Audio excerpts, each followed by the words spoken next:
Halo guys, jumpa lagi dengan gue Iyas, pejuang kanker sekaligus traveler. Kali ini gue mau ceritain bahwasanya hari ini gue imunoterapi yang ketiga. Sebelumnya jangan lupa untuk di subscribe channel ini dan di like videonya. Thank you banget guys.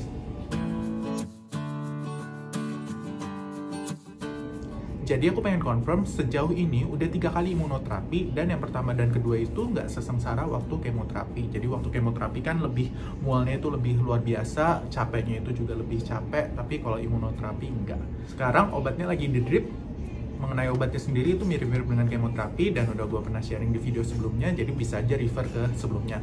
Dan yang kali ini gue pengen sharing adalah apa aja sih yang bisa dilakuin saat lagi kemoterapi atau imunoterapi. Jadi kan kita nunggu nih kayak begini, dan waktunya tuh variatif ya. Kalau aku sendiri imunoterapinya tuh bentar banget, jadi cuma 1 jam. Kemudian ada premedikasi apa enggak? Nggak ada. Kalau imunoterapi itu jadi sebelumnya nggak ada premedikasinya. Kalau kemoterapi itu ada premedikasi, jadi otomatis biasanya itu lebih lama. Dan kemoterapi itu bahkan kalau agresif itu ada yang sampai nginep-nginep. Aku pun pernah nginep sampai 3 malam, pernah sampai seminggu juga, itu juga pernah. Jadi kan kita di tempat tidur terus habis itu diinfus begini terus. Ya rasa-rasanya kan pegel banget ya badan kalau misalnya nggak digerakin dan tiduran terus gitu, nggak ada aktivitas. Dan otak kita kan juga butuh untuk ada aktivitasnya gitu, meskipun badan kita tiduran tapi otak kita juga mungkin ingin bekerja atau mungkin ada aktivitas yang dilakukan supaya terstimulasi juga. Nah, ini ide-ide yang bisa dilakukan saat kalian lagi berbaring di rumah sakit. Yang pertama, udah pasti ya, generasi sekarang nggak mungkin bisa lepas dari handphone.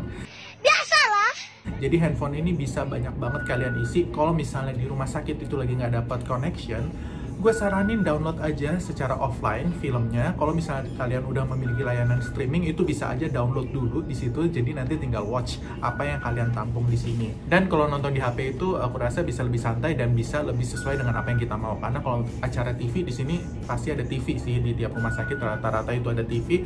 Kalau kalian setel TV-nya itu belum tentu sesuai dengan keinginan kalian nontonnya apa.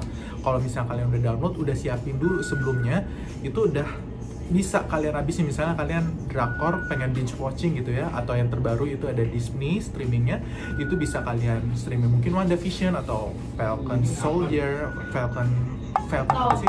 And Winter Soldier, aduh sorry kepleset. Bisa juga kalau misalnya drakor itu kan panjang-panjang ya, kayak Startup itu like one episode tuh 1,5 jam, ya udah bisa kalian cicil aja 1,5 jam gitu. Nah bayangin satu drakor aja tuh 1,5 jam sendiri kan.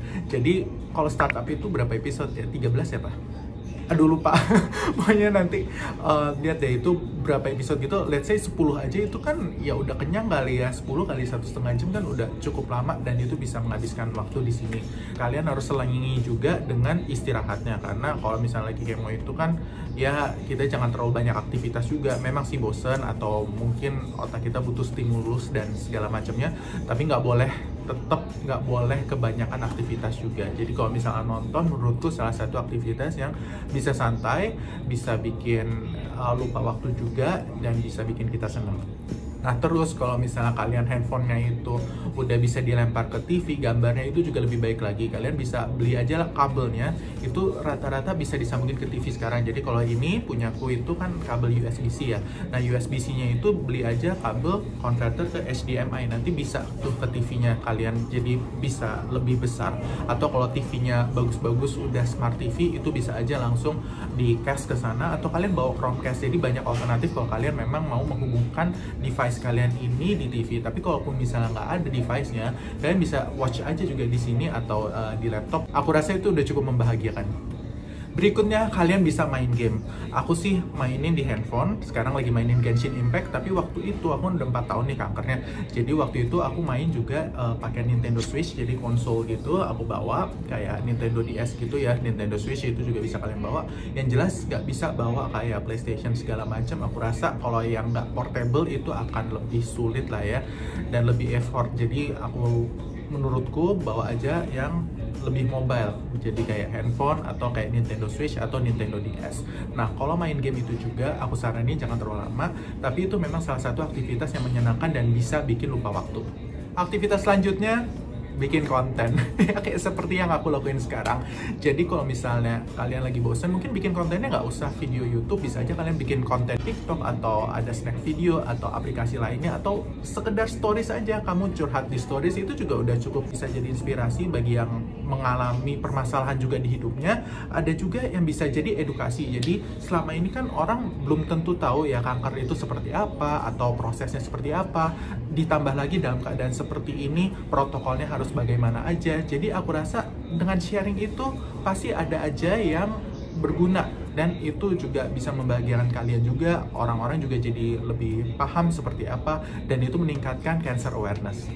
Selanjutnya kalian bisa belajar yang ringan-ringan. Kalau aku sih saranin belajar bahasa, tapi jangan terlalu yang berat-berat. Kalau menurutku, kalau kayak Inggris misalnya kalian mau target nanti S2, mau belajar GMAT gitu-gitu, aku rasa itu agak terlalu berat ya. Mungkin yang dipelajarin bangsa TOEFL and IELTS aja menurut aku itu udah maksimal lah ya. Tapi kalau yang udah kayak GMAT atau satu lagi GRE kalau nggak salah ya, nah itu aku rasa itu terlalu berat. Jadi jangan sampai yang seperti itu. Atau kalian belajar basic conversation aja, kayak bahasa yang ingin kalian pelajari. Kalau dalam hal aku seperti bahasa Thailand atau Nihongo, itu bahasa Jepang. Jadi aku udah bisa sedikit-sedikit, dan itu aku lakuin selama kanker ini. Hal berikutnya, kalau mau produktif lagi, kalau kalian punya bakat menulis, ya tulis-tulis aja puisi atau kisah kalian. Itu nanti menurutku bisa aja menjadi sebuah buku atau menjadi cerita yang inspiratif. Jadi bisa aja kalian juga diterbitin bukunya atau gimana. Kalau aku sendiri sih pernah mencoba ngetik ya, tapi emang dasarnya aku bukan penulis. Aku suka seni, tapi aku lebih kayak ke music and art. Jadi yang aku lakukan itu bukan menulis, tapi kemarin sempet bikin komik dan sempet ikutan lomba juga. Tapi well, sayangnya belum beruntung untuk menjadi juara. Tapi at least ada sesuatu yang kalian lakukan. Itu buat self healing juga, karena kalian suka melakukannya. Jadi kalau kalian nggak suka, ya nggak usah dipaksain juga. Misalnya aku mencoba menulis, oke, aku mencoba spending time dengan sesuatu yang produktif, tapi aku nggak menikmati juga, buat apa? Jadi ya udah, aku move on dengan ke hal yang aku memang lebih berbakat dan aku juga lebih suka. Udah bunyi. Iya, nggak apa-apa. Say hello dong, sus, kan lagi pakai masker kan? Halo. Fitrudanya yang udah Bilasnya setengah jam. Oke, kita masih punya setengah jam untuk merekam-rekam. Aktivitas selanjutnya bisa aja ngobrol dengan teman atau anggota keluarga. Tapi ini nggak applicable dalam keadaan sekarang. Karena sekarang itu, ini sekalian aku update, kalau kalian lagi kemo, lagi imunoterapi, itu nggak boleh ada pendamping. Kecuali pendampingnya itu sudah tes PCR dan itu terbaru ya. Dalam artian nggak lama-lama banget. Bahkan berlakunya itu cuma 7 hari. Dan kalau di rumah sakitku itu, berlakunya itu hanya di rumah sakitnya. Jadi hasil lab dari rumah sakit lain itu tidak berlaku. Jadi ngomongnya mulai ribet nih. Tapi maksud aku adalah kalau kalian datang ke sini dengan pendamping, pendampingnya itu juga harus tes di rumah sakit ini. Jadi aku pernah bawa dari lab lain, dari rumah sakit lain, itu nggak diterima. Jadi harus tesnya di sini, baru itu boleh mendampingi, dan itu berlakunya 7 hari. Nah, jadi kalau misalnya pendamping kalian nggak punya itu, ya nggak boleh masuk, jadi sendirian aja. Mungkin kebijakannya berbeda-beda ya, tapi yang jelas di rumah sakit aku itu sama sekali nggak boleh. Jam berkunjung juga udah nggak ada gitu ya. Jadi kalau misalnya ngobrol sama temen itu rasa-rasanya udah nggak mungkin deh. Maksimal banget udah sama keluarga palingnya. Kalaupun temen ada yang mau mendampingi berbaik hati, itu ya juga harus kayak tadi. Jadi harus nyiapin bahwasanya dia ada hasil PCR yang negatif. Oke, itulah dia beberapa hal yang bisa kalian lakukan saat kalian lagi imunoterapi atau lagi kemoterapi. Dengan notes ya, ini kalau misalnya kalian kondisinya lagi kondusif.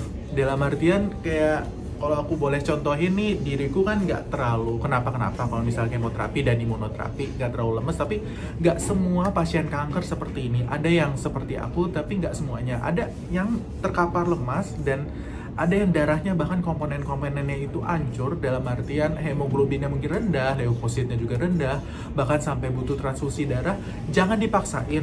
Dan menurutku memang sih wajar manusia ada ngerasa kok buang waktu hanya untuk pengobatan dan jadi nggak produktif. Ada, aku pun juga, apalagi bintangnya Capricorn kan, kayak workaholic gitu. Jadi kayak ngerasa kok kalau waktunya hanya istirahat aja tuh kayak terbuang percuma gitu. I have to do something gitu in this life gitu. Tapi ya kalau misalnya memang keadaannya tidak memungkinkan, take a break lah. Ini aku juga masih belajar ya untuk hal tersebut, karena aku ada rasa bersalah kalau aku doing nothing. Padahal doing nothing itu terkadang perlu.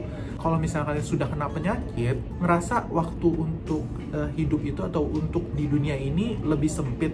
Jadi kayaknya kok kalau nggak ngelakuin apa-apa tuh sayang gitu. Bawaannya tuh kayak gitu terus. Jadi memang aku ngerti ada perasaan seperti itu.